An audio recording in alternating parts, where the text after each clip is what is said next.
Hey everybody, welcome to West Seattle Christian Church Online. My name is Worth. If you are new, welcome and thanks for joining us. If not, welcome back and happy Mother's Day.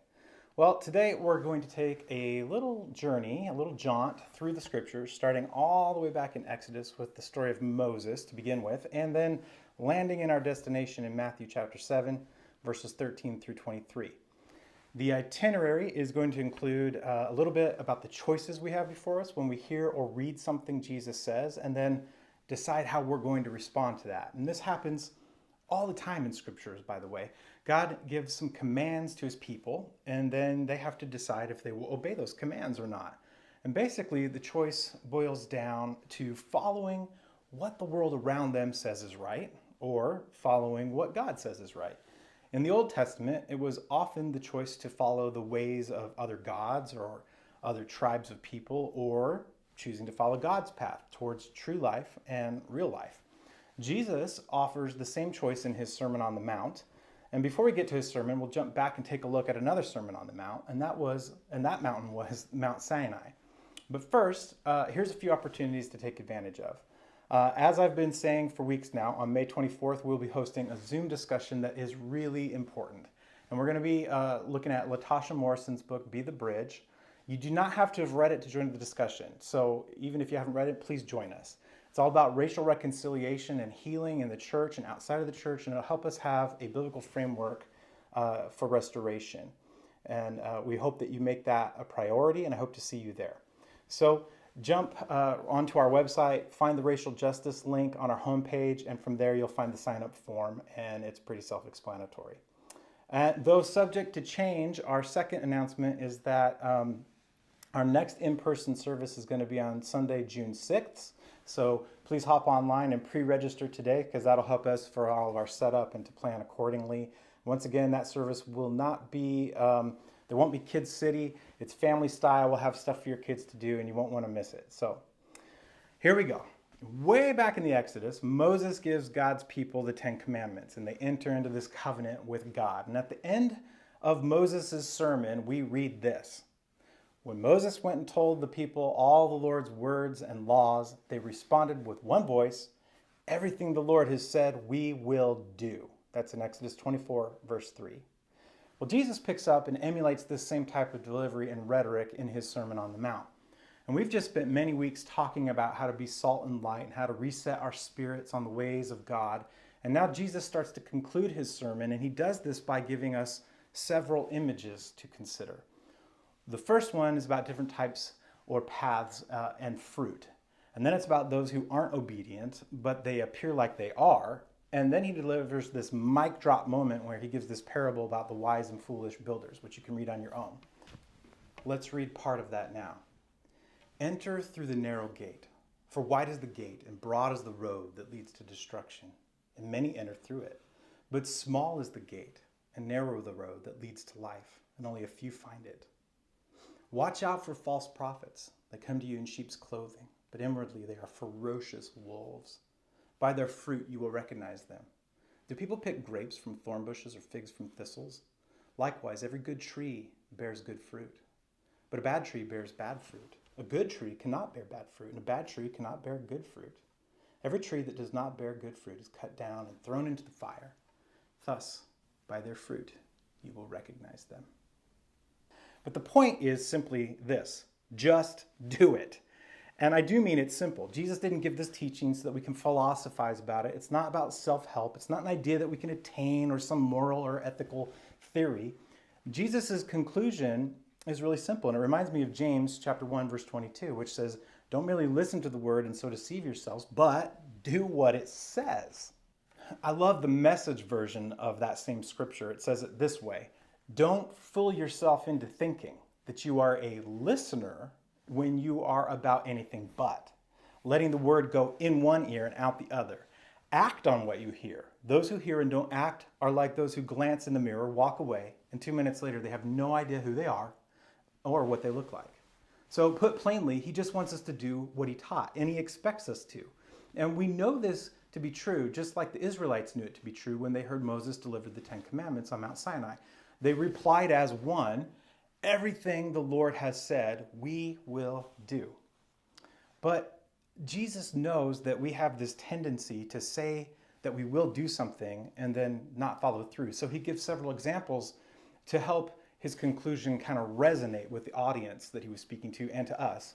He knows that agreeing with what he says and having the right belief, which is called orthodoxy, is not enough. He's interested in right belief and right behavior as well, which is orthopraxy. Here's one way to illustrate it. Orthodoxy minus orthopraxy is hypocrisy. And orthodoxy plus orthopraxy, that equals Christianity, or following the way of Jesus. So one thing I want to draw your attention to about Jesus' Sermon on the Mount is that the scriptures tell us that great multitudes were following him and listening to him when he gave this teaching. So it's incredibly interesting to me that the very first thing Jesus does to wrap up his sermon is to tell people they can choose between the wide and narrow paths.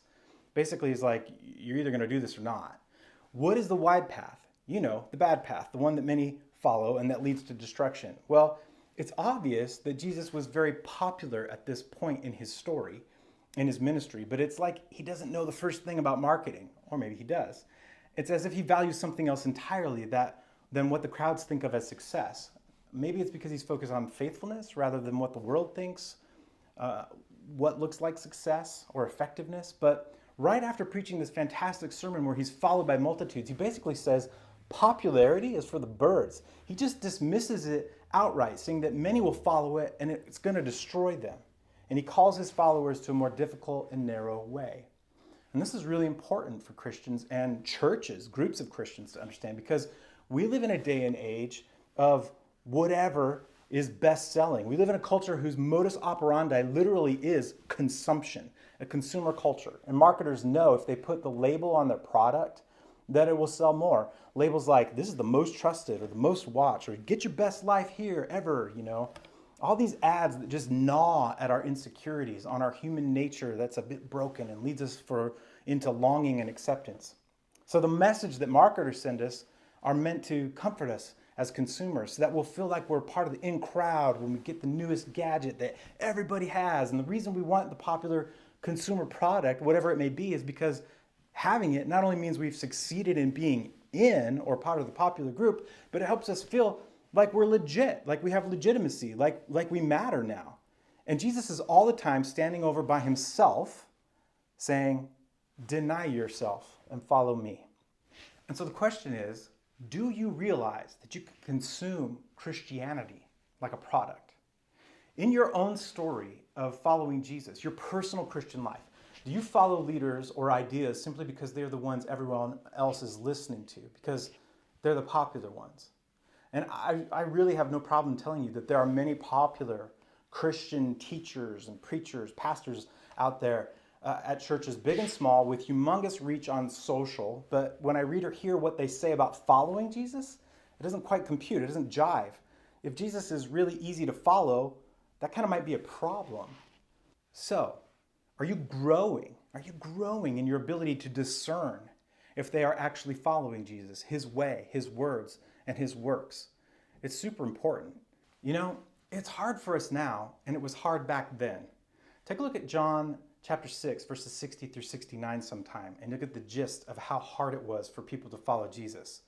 And it still is. But let's move on. The narrow way that Jesus talks about, what's that all about?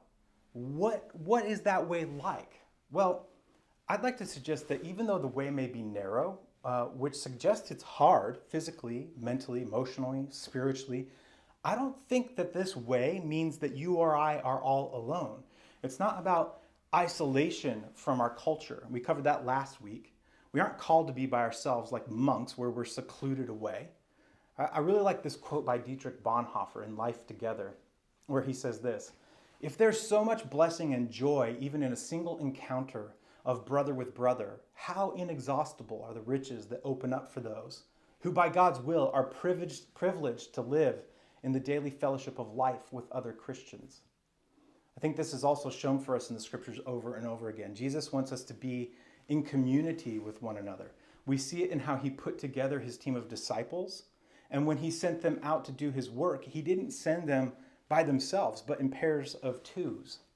And there are all of these one another passages in the scriptures as well to love and encourage and take care of each other. It illustrates that we're not alone on this narrow path. And probably the most powerful realization is that Jesus is there with us. The narrow path is an invitation to follow Jesus in his footsteps as he guides you on the journey of his ways and works and participating in his mission with him to make all things new. Again, Bonhoeffer, in his book Discipleship, he has a great way of saying this. He says this: as long as I recognize this road as the one I am commanded to walk and try to walk it in fear of myself, it is truly impossible. But if I see Jesus Christ walking ahead of me step by step, if I look only at him and follow him step by step, then I will be protected on this path. So we know that Jesus expects us to live this way of life that he spelled out for us. All the blessed are those statements, the salt and light, the you have heard that it was said, but I tell you statements, all of the stuff about love your enemies, how to pray, how to prioritize what is really important in life, and the fact that we're not alone on this path, this journey. And then he says, the proof is in the fruit. I bet you thought I was going to say pudding. Well, that would work too, but I like Jesus' emphasis on the organic here. He says, here's the ugly truth. Basically, this is how I would interpret it. We've had to hear about too many church leaders over the years who, as it turns out, have lives that are pretty messed up. From the outside, it looks like they've accomplished everything. But on the inside, they're hollow and dry, and eventually it leads to destruction, just like the scripture has said. Let's look at Jesus' words here again. He says, watch out for false prophets that come to you in sheep's clothing, but inwardly they are ferocious wolves. By their fruit you will recognize them. Do people pick grapes from thorn bushes or figs from thistles? Likewise, every good tree bears good fruit, but a bad tree bears bad fruit. A good tree cannot bear bad fruit, and a bad tree cannot bear good fruit. Every tree that does not bear good fruit is cut down and thrown into the fire. Thus, by their fruit, you will recognize them. So Jesus is telling us in no uncertain terms that we will know what kind of person we're dealing with by what they produce. A healthy tree cannot bear bad fruit, nor can a diseased tree bear good fruit, as some versions put it. Now you might say, well, I heard about this huge church with a pastor and there's thousands and thousands of people and this guy's written several books or this gal's written several books or something like that. So everything looks good on the outside. But what about the inside? Yeah. I think the problem is that we have been culturally conditioned to measure people, including ministry leaders, by their professional success. In other words, we assume, which is always a dangerous pastime, we assume incorrectly that an effective or popular leader, as defined by our culture, that they must be godly. But here's the deal, and it's always true. Character matters more than accomplishments. Generosity matters more than effectiveness. Mercy matters more than power. Honesty matters more than impact. Gentleness matters more than influence. Faithfulness matters more than popularity. Humility matters more than relevance. If you're wondering where I got that, it's from one of the first church planters and pastors of the early church, a disciple of Jesus named Paul. And he wrote these words in Galatians 5, verse 22. But the fruit of the Spirit is love, joy, peace, forbearance, kindness, goodness, faithfulness, gentleness, and self-control. Against such things there is no law. And this is what matters on this path with Jesus, where character and behavior, they have to go hand in hand with what you believe in your head. You can't separate them. If you divorce your character from your accomplishments, then your accomplishments mean nothing. This is why you can have a popular leader with a huge ministry that's also a diseased tree that produces rotten fruit. And it's because of this, if you take a look back through the Sermon on the Mount, that Jesus zeroes in, he focuses in with like a laser in on all these inner competencies of our faith. Things like honesty, hypocrisy, anxiety, anger, lust, generosity, love, and peace. And in reality, he's just tapping into ancient godly wisdom. Take a look at Psalm 1, for instance. Blessed is the one who does not walk in step with the wicked or stand in the way that sinners take or sit in the company of mockers, but whose delight is in the law of the Lord and who meditates on his law day and night. That person is like a tree planted by streams of water, which yields its fruit in season and whose leaf does not wither. Whatever they do prospers. Not so the wicked. They are like chaff that the wind blows away. Therefore, the wicked will not stand in the judgment, nor the sinners in the assembly of the righteous. For the Lord watches over the way of the righteous, but the way of the wicked leads to destruction. If we focus in on these inner competencies that are in Galatians 5 and that Jesus is focused on in Matthew 7, 15 through 20, we will become healthy trees that produce healthy fruit. What we don't want to be is what I like to call Christmas tree Christians. So growing up, and I worked in a Christmas tree lot for a few years selling Christmas trees between like Thanksgiving and Christmas. And we all love Christmas trees, don't we? When we walk into our favorite grocery store, department store, or Costco, and we see the Christmas stuff up, we're like, oh yeah, this is great, feels good. And then we realize, wow, it's early September. But here's the deal. We love them because our eye is drawn to them in ways that other trees can't even dream to compete with. There's ornaments and garland and tinsel and lights and candy canes, and we make fancy tree skirts to do what? To cover up the fact that these Christmas trees are not rooted. They're not planted in soil. If they are real trees, not just like a fancy fake one, then the only way they keep from drying up is by soaking the trunk in a bowl of water for a few weeks. And here's a pro tip from my experience in the past. If you want that tree to last longer and you bought a real one from a lot, cut an inch off the trunk, and before you stand it up and put it in the water, do that, and then mix sugar into the water, or pour a can of Sprite in there with the water, and the tree will stay green and fresh longer. But what's the point? What's the point that I'm serving up here? Here it is in all its unvarnished truth. Christmas trees are dead. They are corpses. You cut down a tree and then you dress its corpse with candles. Olaf describes this perfectly in his song That Time of Year in Disney's Olaf's Frozen Adventure. And all the decorations, let's just call them fake fruit, if you will. That's what they are on the tree. So eventually, we remove all the fake fruit and we haul that dead carcass of a tree out to the street to be composted. Well, how does that translate for all of us? How do we actually become fruitful? Very clearly, it's not about what is visible to others on the outside. If we care more about this, then if we care more about the outside, then we give into peer pressure and social pressure and we become Christmas tree Christians who are more interested in displaying fake fruit, which can look like we're beautiful and successful. Jesus is pretty direct about this later on in Matthew 23, verses 25 through 28. Maybe you heard this bit before. It's where he says, "Woe to you, teachers of the law and Pharisees, you hypocrites! You clean the outside of the cup and dish, but inside they're full of greed and self-indulgence. Blind Pharisee! First clean the inside of the cup and dish, and then the outside also will be clean. Woe to you, teachers of the law and Pharisees, you hypocrites! You are like whitewashed tombs, which look beautiful on the outside, but on the inside are full of the bones of the dead and everything unclean. In the same way, on the outside you appear to people as righteous, but on the inside you're full of hypocrisy and wickedness."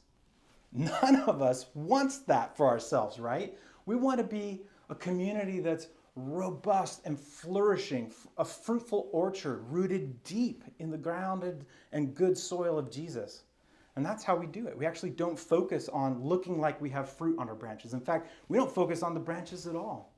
What we do instead is concentrate all of our attention on the roots and how deep they go. And we want them to grow as deep as possible in Jesus.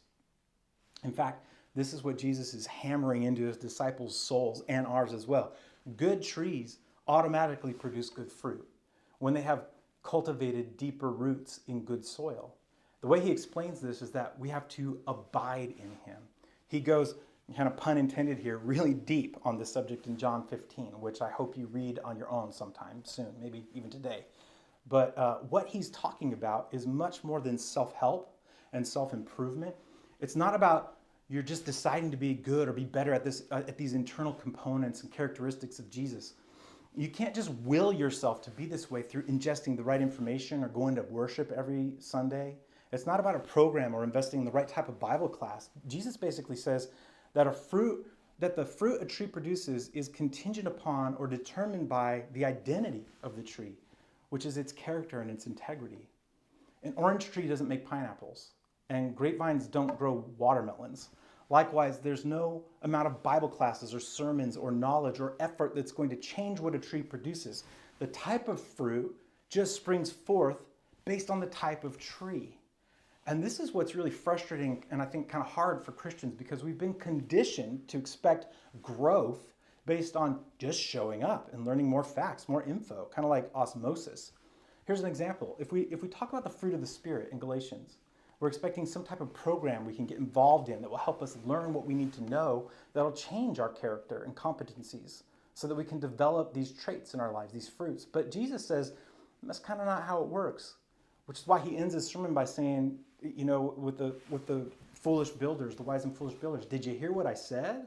Okay then, just do it. What he's really saying is, don't try to improve the fruit at all. Concentrate on the transformation of your identity. Maybe a better way of saying that is this. Our old selves must be uprooted and a new self planted in God. We need to be anchored deeply in God, where his Spirit can nourish us and help us thrive. And when we do that, we will grow almost effortlessly, naturally. In other words, joy isn't produced in your life just by sheer willpower. I often see people saying this phrase on social frequently these days, I choose joy. Well, I think that's great, but you can't just will yourself to be joyful. Intentionally making time to spend with Jesus, though, more and more regularly, I think a byproduct of that is joy. You can't just succeed at being patient by seeking out scenarios that require patience. If you wanted to do that, you could just call customer service hotlines or just call your cable TV provider all the time and you'd be so spiritually patient, right? No. Spend intentional time with Jesus, letting him take care of you as you abide in him, rest in him, talk to him, read scriptures and let him speak to you. This is like planting yourself by a stream of water, and then the fruit will come. So I want you to ask yourself these questions as kind of an internal inspection or evaluation of your rootedness, if you will. And depending on how you answer, you might need to seek more time with Jesus, our gardener. He might need to do a little pruning, or he might want to pour some water or fertilizer or miracle grow on you. So here are the questions. Am I pursuing intimacy with Jesus? Do I make enough space for prayer? Do I still feel pleasure in life? Am I afraid or nervous? Am I obedient to God's promptings? Am I seeing personal revival in my life? Am I living in the power of the Spirit? If you don't know the answer to these questions, I suggest you re-listen to them via our podcast or YouTube and spend some time with them. Inspect your identity and ask what God is saying to you. Do a little quality control. Have you been spending all your time decorating yourself with fake fruits like a Christian Christmas tree? Isn't it time to be uprooted, be planted deep in God's orchard? I think so. Until next time, I'm Worth Wheeler with West Seattle Christian Church Online. Stay rooted and deep and produce good fruit, my friends.